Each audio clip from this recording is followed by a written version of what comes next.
Hey everybody, Derek here to bring another video for Fear the Walking Dead Season 2. And what this video is going to be doing is doing my review for Ouroboros, which was the third episode of Fear the Walking Dead.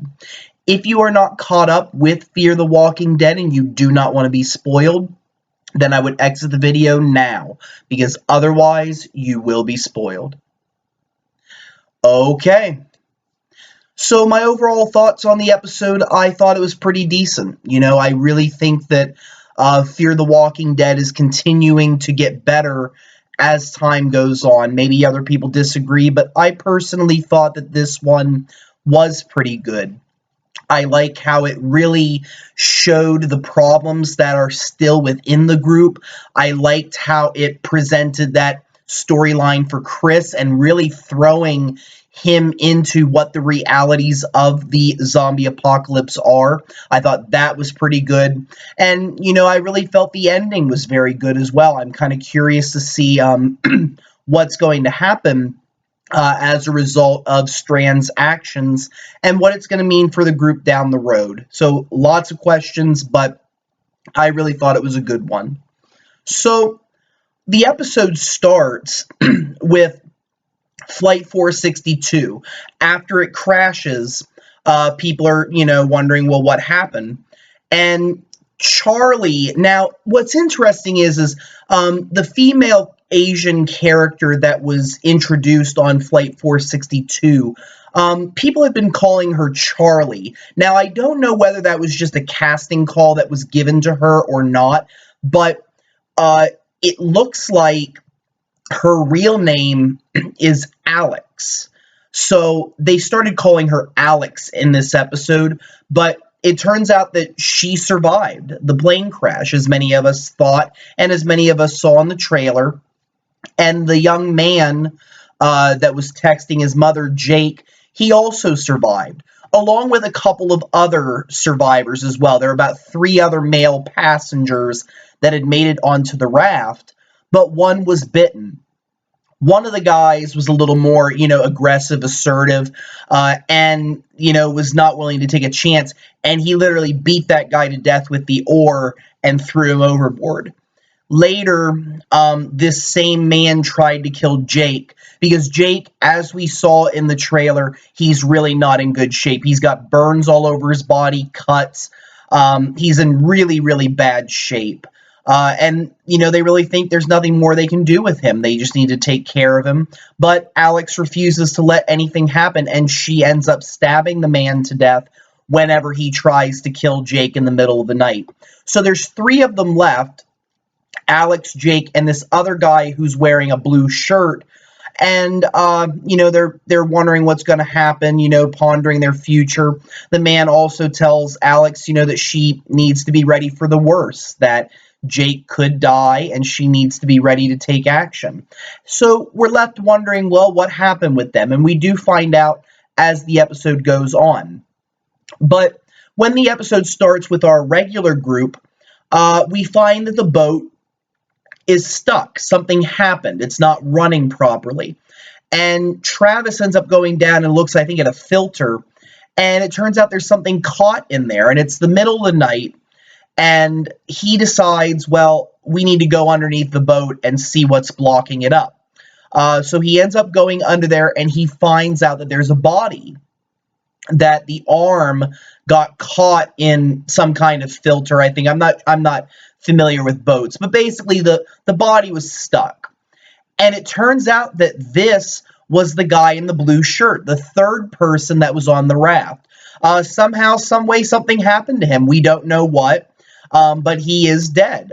He was the one that was caught in the boat.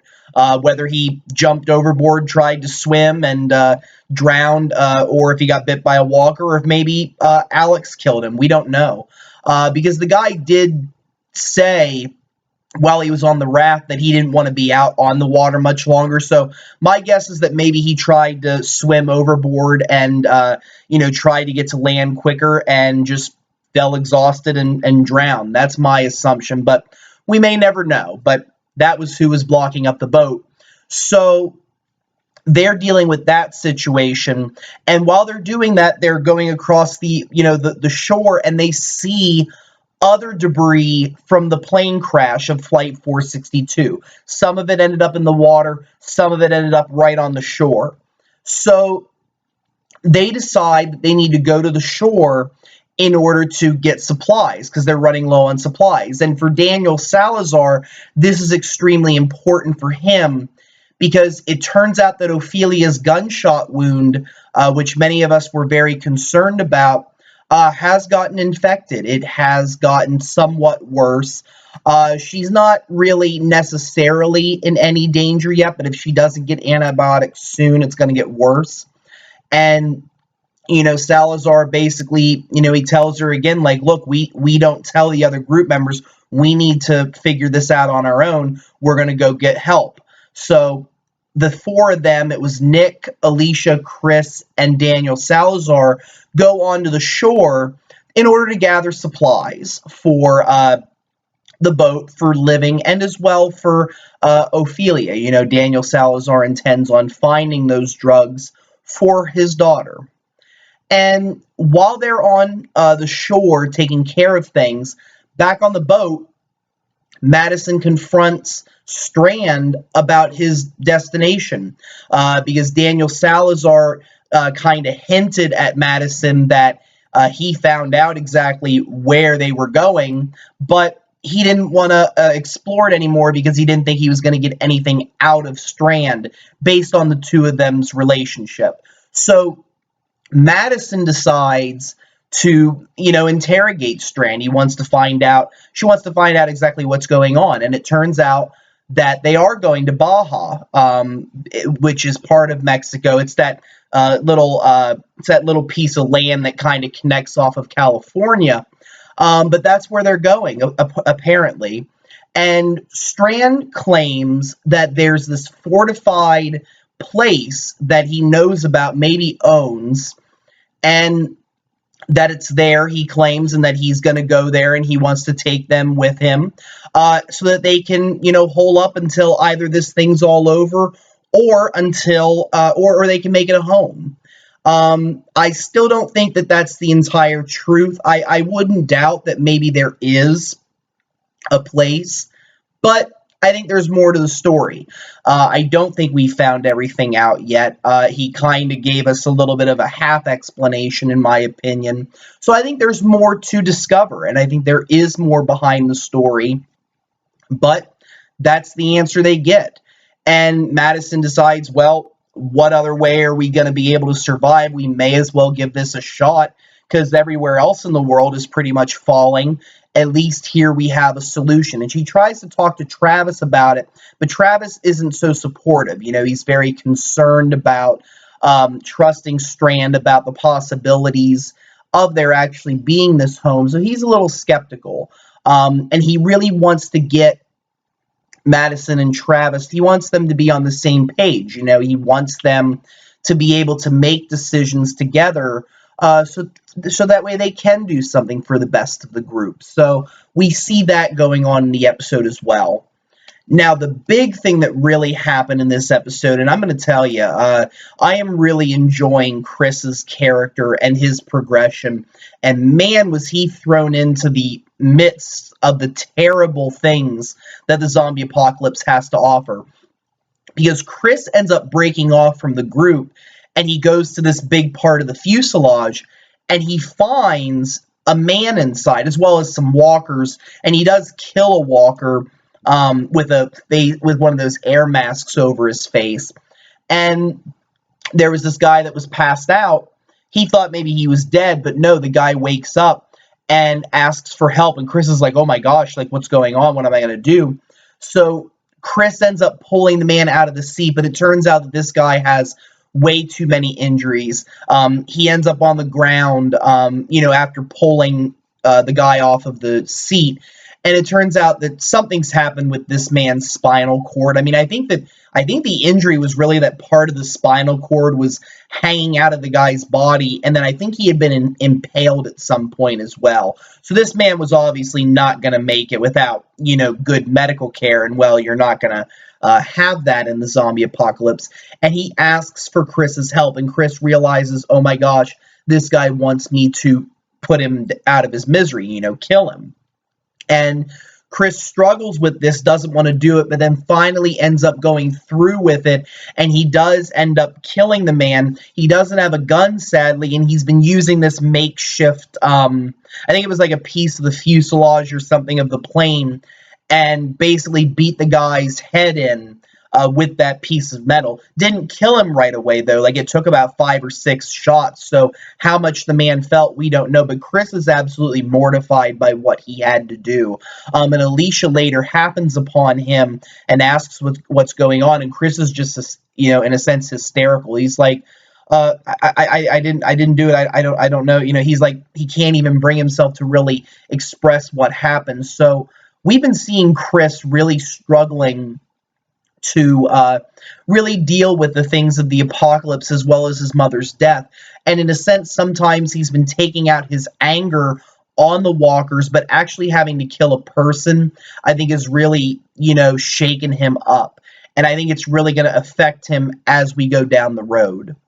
Now, what also happens in this episode is Nick does end up finding some antibiotics, and he ends up putting on the pilot shirt. Alicia gives that to him. The two of them were, taking pieces of clothing from people's luggage and putting it on.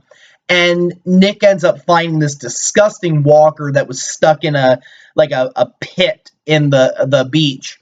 And there were like crabs coming in and out of it. It was a pretty sick sight. Well, Nick ends up standing too close to the ledge. He falls in. He kills this walker, and then another one falls into the pit, and we don't see what happens. Well, what ends up happening later, so we're wondering what happened with Nick. Alex, the woman from the plane crash, it turns out that she has made it to the shore, and Daniel Salazar sees her running towards him, and he thinks it's Chris, because he was actually going to look for Chris, who had gone missing, and it turns out that it's her, it's Alex, and Alex is like, they're coming, run, meaning the walkers, and there's about a good herd of about 20, 25, maybe more, coming down the beach. The group gets back together, minus Nick, because they can't find him. And they basically make a small stand. They're basically killing several of the walkers, coming very close at times to being bitten or hurt. And it was very nice to see this action, And again, it really does emphasize how much more dangerous the walkers are on this show, because they're still relatively fresh, after dying. They still have a lot of the qualities that human beings have. I mean, I don't think that it's easy to kill a person, and especially if you can only kill them by, getting through to their brain. And there's a pretty thick skull right here. It's not easy to necessarily take a knife and drive it into the person's skull, or, picking up a blunt object and hitting them with it. Usually you find that it takes multiple hits to do this. And the group was like hitting walkers left and right. And while they were killing some of them, others, it was just stunning them. It was pretty intense. And finally, Nick ends up coming out and saving Alicia, who was struggling with a walker. And he's covered in blood. I mean, he's covered in blood of the infected. And this is when the group then starts to see that when they cover themselves with the blood, kind of like on The Walking Dead, they're shielded. And Nick is able to walk among them without any problem. So the group ends up running back. They get their supplies. They head back out to the boat with Alex. And Alex tells them, hey, listen, we need to make another stop. Turns out Jake is still alive. Jake is still, among the living, thankfully. And, but he's still in bad shape. He's still weak. He still has all those injuries. And they go back out onto the boat. And when they're on the boat, Strand looks out his binoculars and notices, hey, there's more than just our group coming back. And Alex and Jake are among the group. And Strand looks at them and he goes, well, wait a minute, who the heck are you people? What's going on here? No, we're not letting these people on. And the group is arguing with him. Alicia's like, hey, we got to give these people a chance. Jake's dying. Help him out. And pretty much everybody else is saying, no, we need to give them a chance. But there is a little bit of a mixed opinion about whether to let them on the boat or not. Travis was somewhat skeptical but wanted to help. Strand didn't want to help him at all. And Madison was really trying to find a way to compromise, to figure everything out.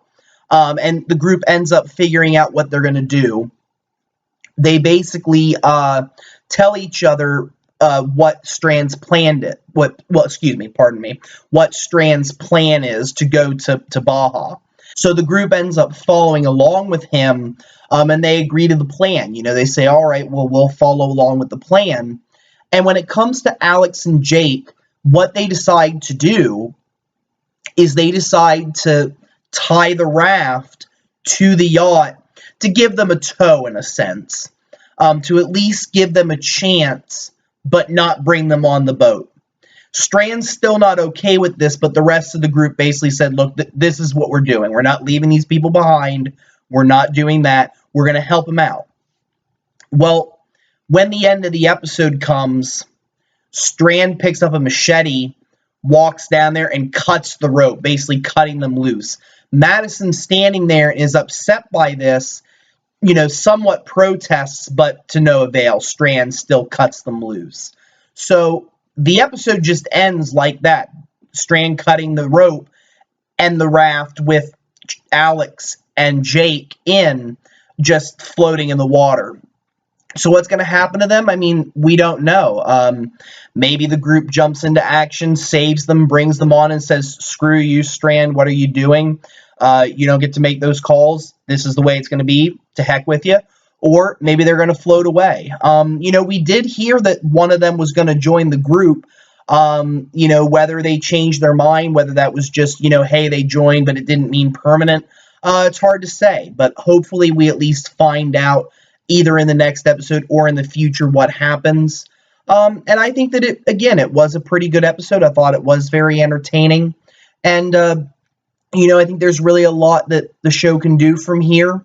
And I can't wait to see how it unfolds. I think it's getting better, and I hope it continues to get better. So with that, I'm going to bring this video to a close. I want to thank all of you for watching. If you have any questions or comments, don't be afraid to leave them. Feel free to subscribe. I do have more videos coming. And if you have any suggestions for future videos that you would like to see, don't be afraid to suggest them. Have a very wonderful evening, and thank you very much for watching.